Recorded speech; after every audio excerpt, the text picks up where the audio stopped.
Desde luego que no hay que justificar la presencia de la Biblia en una feria del libro, ni hay que justificarlo, sino que más bien en todas las ferias del libro tendríamos que hablar hasta etimológicamente de la Biblia, porque Biblia no tiene otro significado en ser ese conjunto de libros, esa reunión de libros que creyentes de distintas religiones, los cristianos de distintas confesiones, los católicos, por ceñirnos al ámbito más cercano, los consideramos inspirados directamente por Dios. Es menester resaltar el papel de la Biblia en la historia de las mentalidades, de las ideas religiosas, de la cultura. Hoy los obispos españoles han calificado esta edición de la Sagrada Escritura, versión oficial de la Conferencia Episcopal Española, como un proyecto y un éxito eclesial y editorial, todo un acontecimiento, y han ido explicando en distintos documentos el porqué de este trabajo que se ha prolongado a lo largo de 14 años y cuál ha sido sus orígenes y todos sus pasos. Por ejemplo, Monseñor Martínez Camino hablaba de un hermoso trabajo sinfónico al que han hecho su aportación un considerable número de especialistas y de pastores de hoy y de ayer, también siendo deudores, como no, de esas ediciones anteriores capitaneadas por la mencionada edición de la BAC de 1944. Las actividades pastorales de la Iglesia. La iniciativa de la traducción de la Biblia, promovida por la Conferencia Episcopal y ahora ya oficial de ella, surgió en una reunión de obispos teólogos celebrada en el mes de septiembre de 1995 en la Sierra de Madrid, en Cercedilla, donde en el estudio que tuvimos, obispos y teólogos, sobre un documento importante, la Pontificia Comisión Bíblica, sobre la presencia de la Biblia en la Iglesia, varios teólogos hicieron la sugerencia de por qué no acometía la Conferencia Episcopal una traducción oficial. Entonces, en aquella reunión que había sido convocada por la Comisión Episcopal para la Doctrina de la Fe, que en aquel momento presidía yo como obispo de Palencia entonces, y era el director del secretariado, el actual secretario de la Conferencia Episcopal, Monseñor Martínez Camino, tomamos nota de ello. Hablamos también con la Comisión Episcopal de Liturgia, especialmente relacionada con la cuestión que se había planteado, ya que se trataba del texto para ser anunciado, para ser proclamado en la celebración eucarística. Entonces, la opinión de las dos comisiones fue positiva y presentamos esta iniciativa a la Conferencia Episcopal Española, que dio su visto bueno, y progresivamente en entregas que a lo largo del tiempo fuimos haciendo, se presentó un proyecto, se elaboraron unos criterios, unas personas que asumieran la responsabilidad y gracias a Dios se terminó. Se ha terminado con un final que podemos decir feliz. Cuando a la Conferencia Episcopal en su plenaria se le sometió a votación el texto de la traducción, prácticamente por unanimidad dieron el visto bueno. Con esta unanimidad se pidió lo que se llama la recognicio a la Congregación para el Culto Divino y la Disciplina de los Sacramentos, que la ha dado hace no mucho tiempo. Así se ha podido editar bellamente, por cierto,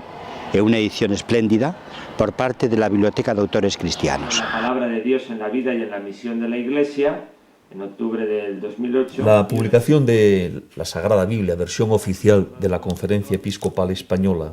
que vio la luz a finales del año 2010,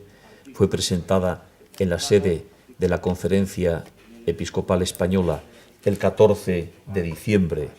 del año 2010, aunque la Biblia fue concluida tal como se lee en el colofón de las ediciones el 21 de noviembre de 2010,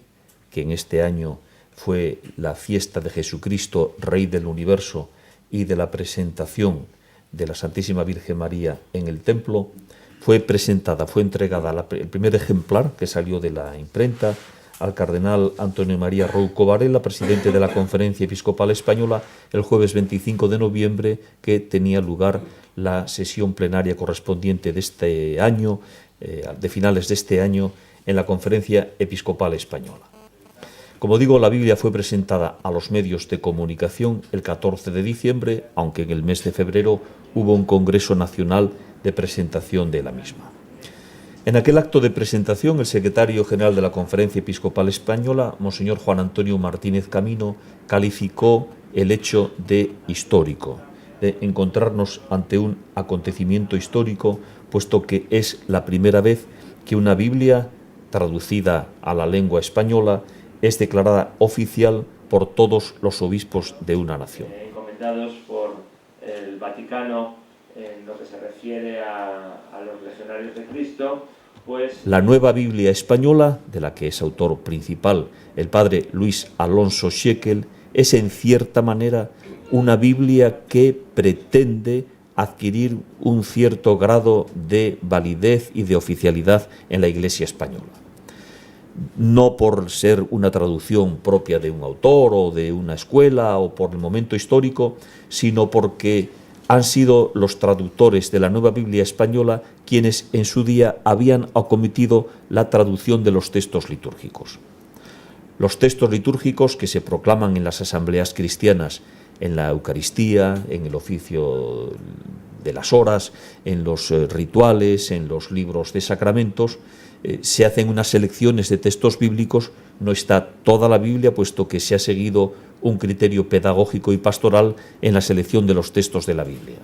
Se pensó que por qué no se subsanaban esas lagunas de textos que no estaban a disposición de los lectores de lengua española, por qué no se completaban los textos que habían sido seleccionados para la liturgia con aquellos que no habían sido seleccionados para la liturgia, de modo que pudiese haber una Biblia completa. Y en su momento se pensó en la Biblia de Nácar Colunga. La Biblia de Nácar Colunga, que habría sido probablemente la versión oficial en lengua española de la Iglesia española. Una versión que en su momento se pidió a un equipo de especialistas una actualización de conceptos, de términos filológicos, de términos exegéticos, de revisión del texto desde las nuevas aportaciones de la crítica textual, pero esta labor no se llevó a cabo nunca y por tanto la Biblia de Nácar Colunga fue manteniéndose a lo largo del tiempo como una Biblia de gran valor literario. Seguramente será desde el punto de vista de historia de la literatura la Biblia que pase a los anales como una edición singularísima desde la cual se han definido otras versiones posteriores porque pretendían ser más científicas, porque pretendían ser más literarias o porque pretendían ser más pastorales, pero la Biblia de Nácar Colunga ha tenido y tiene un gran valor y una gran proyección desde el punto de vista de la historia de la literatura. Los criterios establecidos por el documento de la Congregación para el culto divino decían y piden que no se tengan como versiones oficiales de la Iglesia Católica y de las conferencias episcopales las versiones interconfesionales. Entre otras razones, porque, y en eso es verdad que en la versión interconfesional hay que tener en cuenta algunas cuestiones de carácter dogmático en las que hay que buscar una cierta uniformidad en la que todos renuncian a algo para que sea Biblia de todos, a saber, en cuestiones relativas a la virginidad de María, cuestiones relativas a la doctrina del pecado original o cuestiones relativas al primado de Pedro, entre otras cuestiones que son de carácter tradicional y dogmático, en las que el documento Liturgiam Authenticam piden que sea una Biblia en la que no se haga ninguna concesión dogmática a ninguna otra confesión, sino que se recojan fidedignamente las opciones que se derivan del dogma tal como ha sido proclamado en los concilios o por el magisterio solemne de la Iglesia. Que el lenguaje sea eminentemente católico, que la terminología que se use sea aquella que se ha usado siempre en la tradición de la Iglesia, recogida de los padres, pero también a lo largo de los siglos en la Iglesia católica. Que se haga referencia al texto latino de la Nueva Vulgata. Cuando se hace una traducción, no solamente tiene uno en su mente el acopio de conocimientos filológicos, estilísticos, sintácticos, sino que siempre tiene delante otras traducciones. Y además esto indica la honestidad intelectual de quien duda y comprueba a ver cómo han tenido lugar estas opciones, estos cambios, estas opciones literarias que han tenido lugar en todo momento. Y así nos dice la experiencia que todo el mundo tiene delante cuando traduce, si se refiere a los textos del Antiguo Testamento, la versión de la BAC de Cantera Iglesias. Cuando se trata de los textos del Nuevo Testamento, antes de desmarcarse del texto bíblico trilingüe publicado también en la BAC, hay que pensarlo dos veces. Y así sucede también que se siguen las traducciones de Nácar Colunga, sobre todo se siguen las traducciones de mayor atenimiento al texto filológico para estar seguros de que se traduce fielmente. Que haya uniformidad y estabilidad en el lenguaje para que los pasajes bíblicos puedan ser memorizados.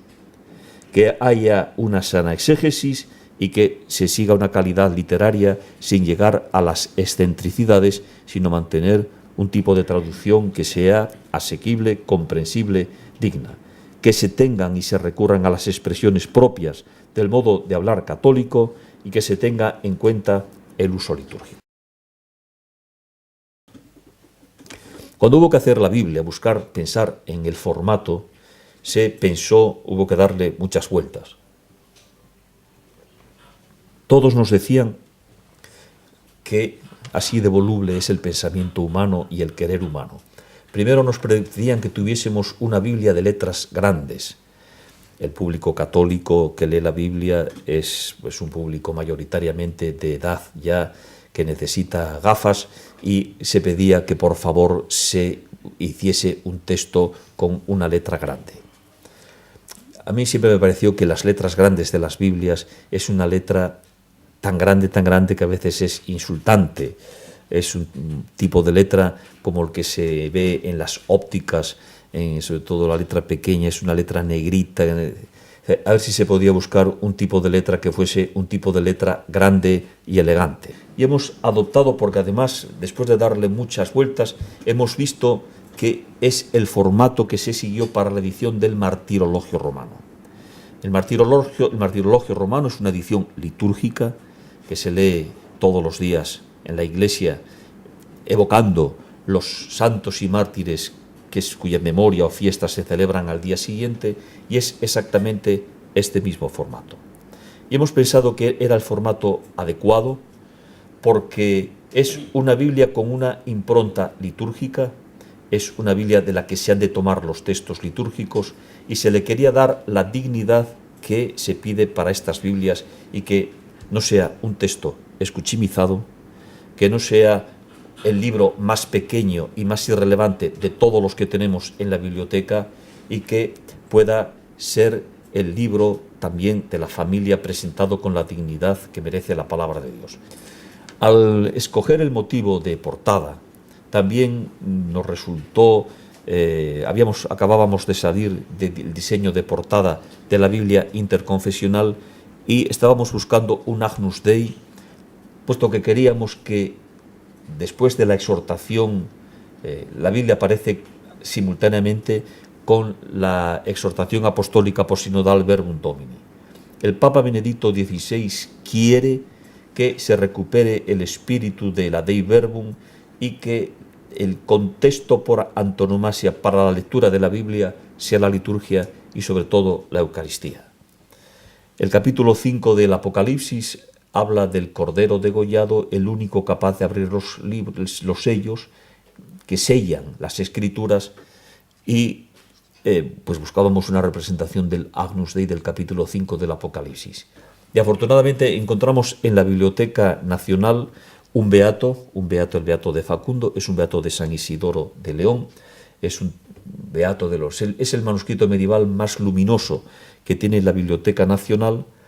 y es una edición preparada en el año, me parece que es el año 1047, se realizó por encargo de los reyes Fernando I de Castilla, casado con Sancha de León. No se conoce el nombre del iluminador, pero sí el del copista, Facundo. Y la Biblioteca Nacional nos cedió este Agnus Dei, que refleja perfectamente lo que buscábamos. Es el cordero degollado que lleva el estandarte, el lábaro, y además aparece también la Nueva Jerusalén. Para una Biblia de la Conferencia Episcopal Española, para una Biblia que pretende ocupar su lugar como Biblia en la Iglesia, respondía perfectamente a lo que pretendíamos, y además es una reproducción de un texto, un motivo tomado de un texto que es... Estos beatos están siempre a caballo entre la literatura patrística y la literatura cristiana posterior, y nos parecía que era un texto tradicional. Para Castilla-León pues tiene su importancia, y es que además luego yo he reparado en que la cruz que lleva el Agnus Dei es la cruz asturiana, que esta además es la cruz de los ángeles, que conservamos los canónigos de la Catedral de Oviedo. Yo no sabía nada, me he dado cuenta después leyendo unos comentarios sobre cómo las ilustraciones de los beatos es lo que se parece más al arte figurativo contemporáneo, y en este sentido pues hemos quedado satisfechos con esta elección. Es la Biblia del pueblo de Dios, es la Biblia de toda la comunidad eclesial en España, y por tanto quienes estimen oportuno, consideren que pueden o deben decir algo respecto a la traducción o a la edición, en ese buzón tienen... Todos los días se ve, todos los días se revisa, todos los días llegan observaciones, y todos los días se incorporan sobre todo aquellas opiniones que son atendibles inmediatamente, o se pasan a la comisión técnica para que las tenga en cuenta y se vayan haciendo acopio de nuevas observaciones respecto al texto de la palabra de Dios.